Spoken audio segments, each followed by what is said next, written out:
Welcome to the all-new Didcot podcast, your weekly roundup of everything Didcot and beyond. This is your one-stop shop for everything you need to know. This is the Didcot podcast with Charlie and Giselle. Hello and welcome to the Didcot podcast with me, Giselle, and my such incredibly good friend, Charlie. Giselle, that's the most insincere introduction anyone in the history of podcasting has ever done. Well, I called you my horrible friend last week or the week before, and you didn't like that much so much. So I thought, I'll be a bit nicer this time. I'll take it as a compliment. How are you then, Giz? Yeah, I'm okay. We just had half term, haven't we? Half-term stress. Yeah, it's quite a lot to manage, like working, the children, really bad weather. Are you working the children down the pier? Not what I don't do that. No. They don't, well, I should make them do more chores, to be fair, because they clearly have not helped around the house this week. But no, they don't work. I've been working while trying to look after them, while trying to find fun things to do in the really super horrible bad weather. Someone asked me about this the other day, and it's like, does it get easier as your kids get older? And it does get easier because your kids start looking after themselves and they can get on buses and whatever.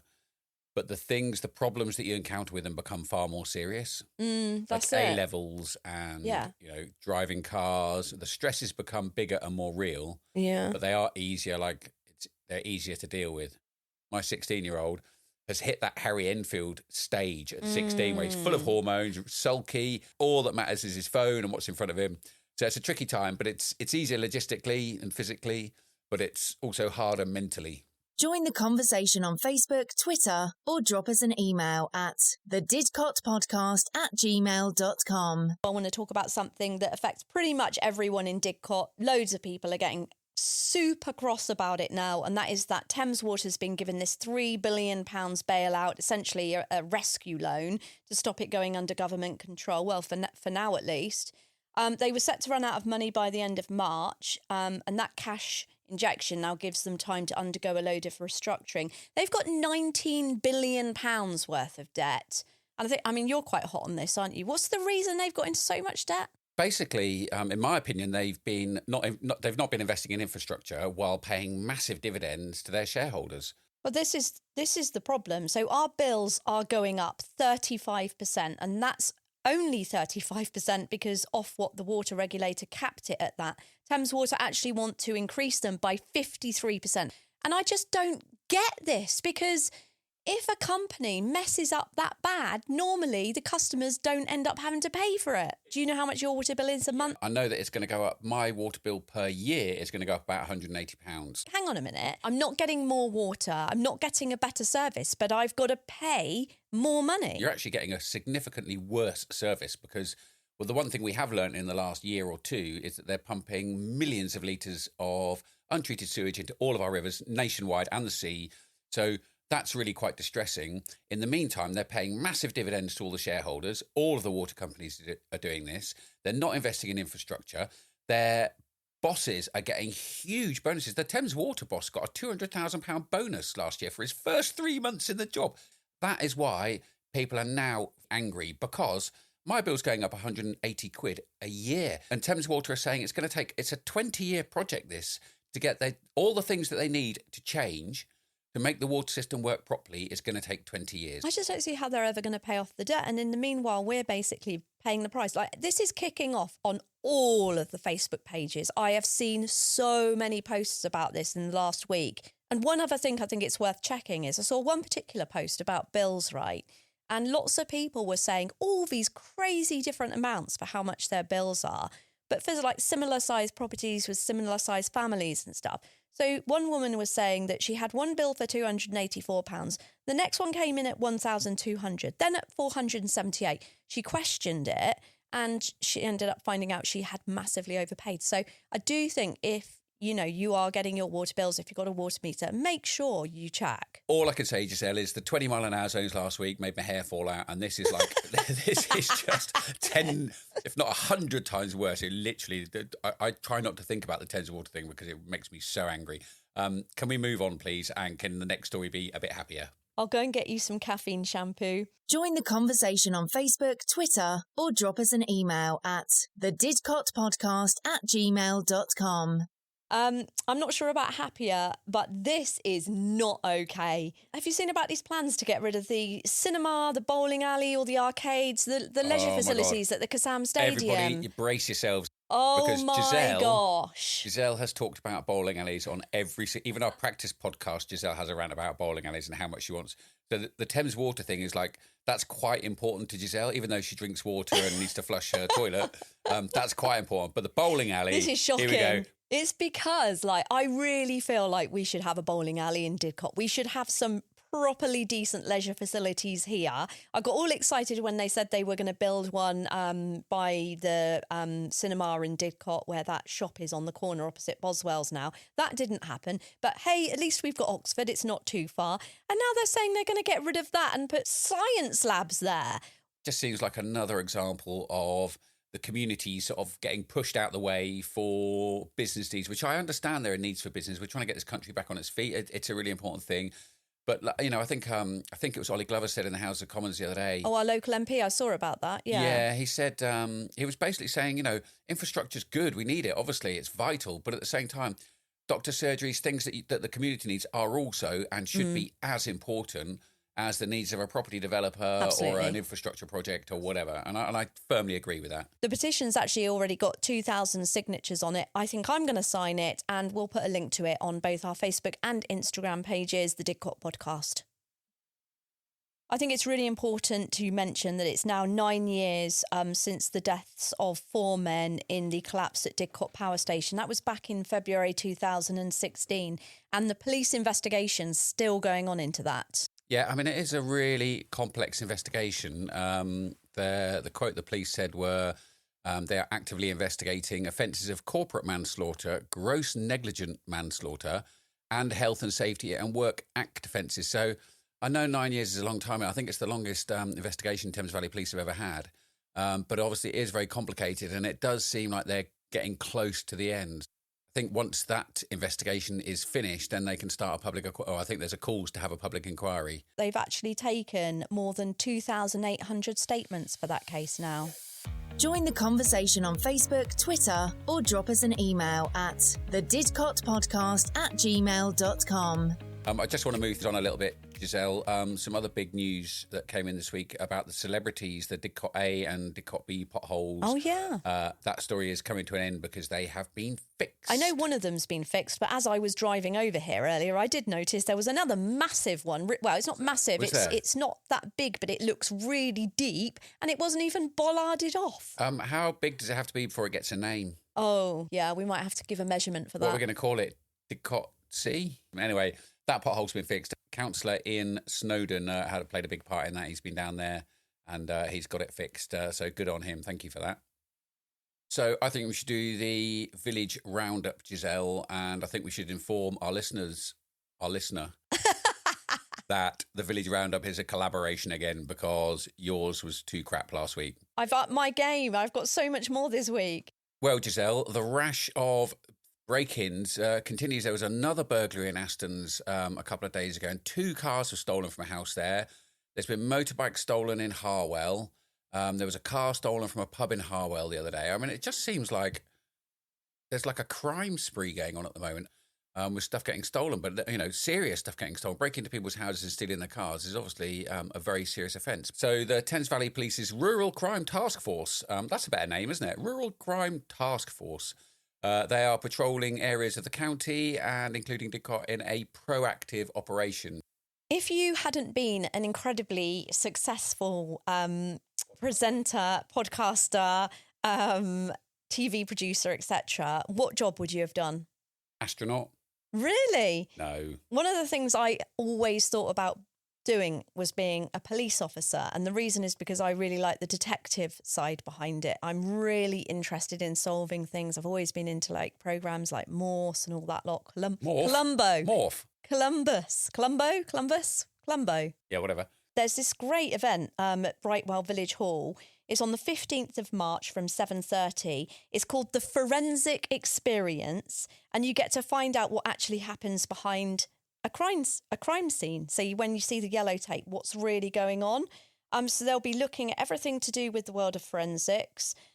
People there like with 14 years experience. So, yeah, you can get tickets for that.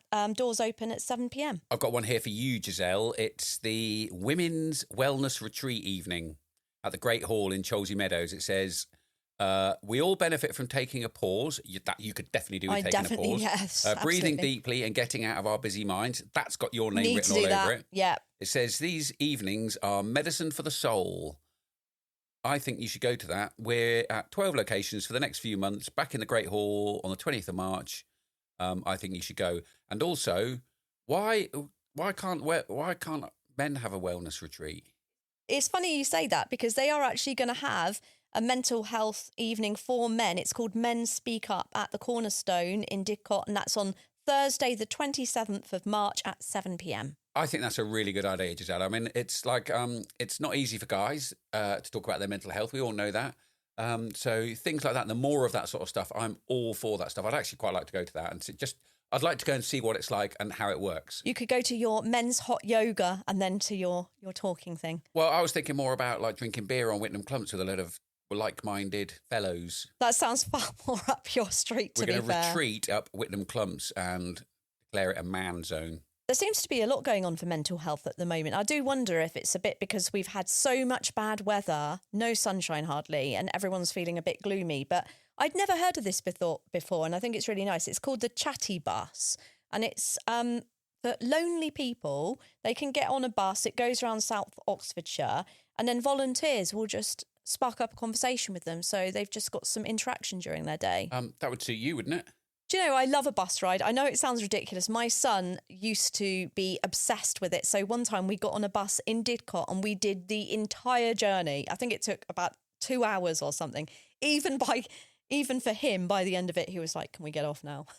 I did the open top bus ride. Is that in Oxford? Yeah, in Oxford. Oh, I want to do that. Oh, it's mega. I'll tell you what, if you sit on the top, it's brilliant because you can see over all the walls. So you can see into the grounds of places that you, like there are loads of places there that I've walked past for years, never had a look in.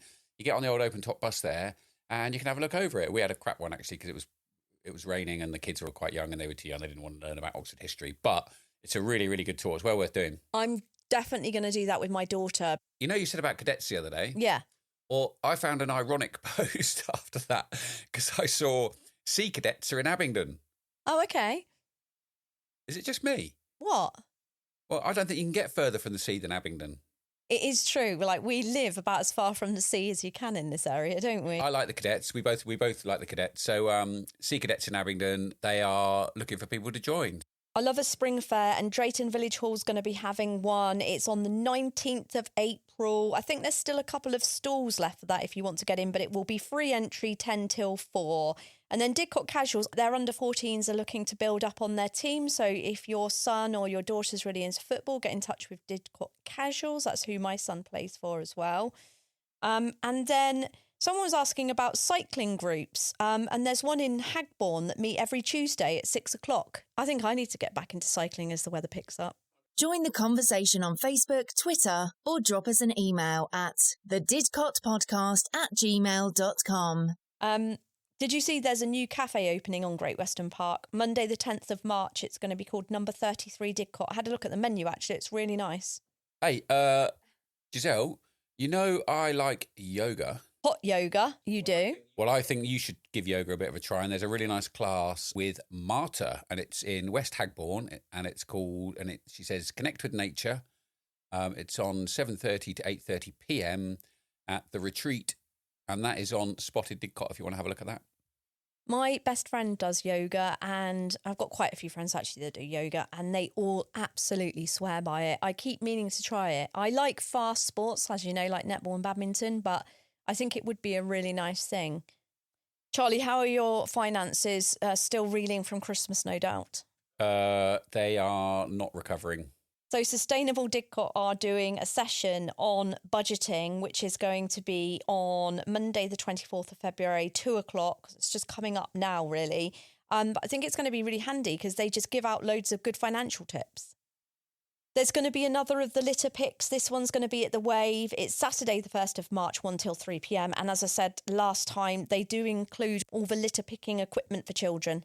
I'm going to sign you up for the Hagbourne Fun Run. Oh my gosh, I am so no good at running. I would love to be good at running, but I'm terrible. It's on the Hagbourne Village group, Facebook group, and it says entries are open now for the 2025 Hagbourne Fun Run on Monday, the 5th of May, 11 a.m. For full details, get yourself on the Hagbourne Fun Run Facebook group. Giselle, I'm putting you down for that. I'm signing you up. You could do with a bit of fun in your life. I don't mind fun. There will be no run.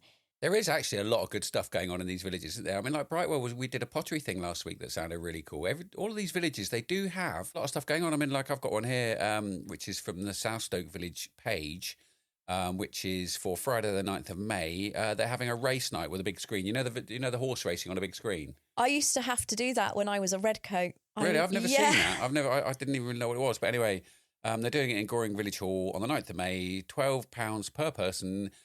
Includes a horse or jockey selected at random. Join us for a thrilling night of racing, fun and fundraising support for the Goring Robins FC. Do you know, it's a really fun thing to do, that is. Is it? Yeah, you choose a horse and then you're watching it on the screen and everybody, gets quite excited about their horse coming in. I really like the arcade games like that. Have you ever played the one with the little horses? Yeah. You put your 10p in or whatever. I get way too excited. This one's right up your street because I know how much you like quizzes, Giselle. Dorchester Football Club have a quiz night on Saturday the 1st of March in the Village Hall at 7:30, a bar and raffle. There's also a quiz at Brightwell Village Hall. That's on the 8th of March starting at 7:30. Sutton Courtenay, Giselle, they have the Wellness Warriors in Didcot. It is Thursday, 7:30 to 8:30. Improve your strength, cardio and flexibility. Well, you could do with improving all of those, Giselle. Thanks. It's £60 for 6 sessions, and it says classes offer strength, cardio and flexibility work all in one. That is at the Willowbrook Leisure Centre, Didcot. There's going to be an Easter Bazaar in East Hendred. That's the 26th of April, 11 till 2. It's at Snell's Hall there. You can still book a stall for that one as well. Another classical music one. This time it's Abingdon. I think this might be after Pink is playing there. Do you remember Pink and ABBA playing in I don't Abingdon think it's recently? the real ones now, though, is it? Let's not confuse. Well, then it's probably not the real Beethoven, Dvorak You think? and Brahms. Anyway, Saturday the 8th of March, 2025, 7:30 at St Helens Church. They are having a concert. One thing that is ongoing, Giselle, and is causing a bit of a conflab, particularly in Cholsey, I've seen quite a lot of chat about this, is the 20 mile an hour zones that they're now putting them all up over Cholsey now. And quite divisive, really. I mean, some people are saying, the way that a lot of people park on, because there's not really parking enforcement in these villages, the junctions have become a bit more dangerous. So it's, it makes sense to go to slower speeds and other people aren't happy. I get that, because even on Ladygrove, if there are people parked on corners, 20 miles an hour can be dodgy, but then can you make it generically 20 miles an hour across everywhere? Talking about booking tickets, I've just booked tickets to see Nina Conti and Jen Brister at the theatre in Oxford. Who? They're both comedians. Is that the person that was on the blue plaque thing last week? No. Oh, Nina Conti? Yeah, the one with the face pieces. Never heard of him. She's amazing. She's massive. She's on the telly and everything. Right, Giselle, I think that's it for the village news. I think we should call it a day there. It seems like it was a bit of a quiet news week this week, don't you think? Not quite as much going on as some weeks, but that's the way the world works. I feel like we're lacking in infrastructure gripes. Oh, we don't want any more moans about that. I want to have some really happy stuff to talk about next week. Please remember to get in touch with us. We're on Facebook and Instagram. It's the Didcot Podcast, or you can email us, thedidcotpodcast@gmail.com. Right, Giselle, thank you very much, and I'll see you next week. Thank you. Bye. Bye. That's a wrap for this week's episode of the Didcot Podcast. Thanks so much for tuning in. We've had a great time sharing the news, views, and plenty of chat from Didcot and Beyond. If you enjoyed the episode, please help us spread the word. And we want to hear from you. Talk to us about literally anything. Join the conversation on Facebook, Twitter, or drop us an email at thedidcotpodcast@gmail.com. Until next time, stay connected, stay curious, and we'll see you soon on the Didcot Podcast with Charlie and Giselle.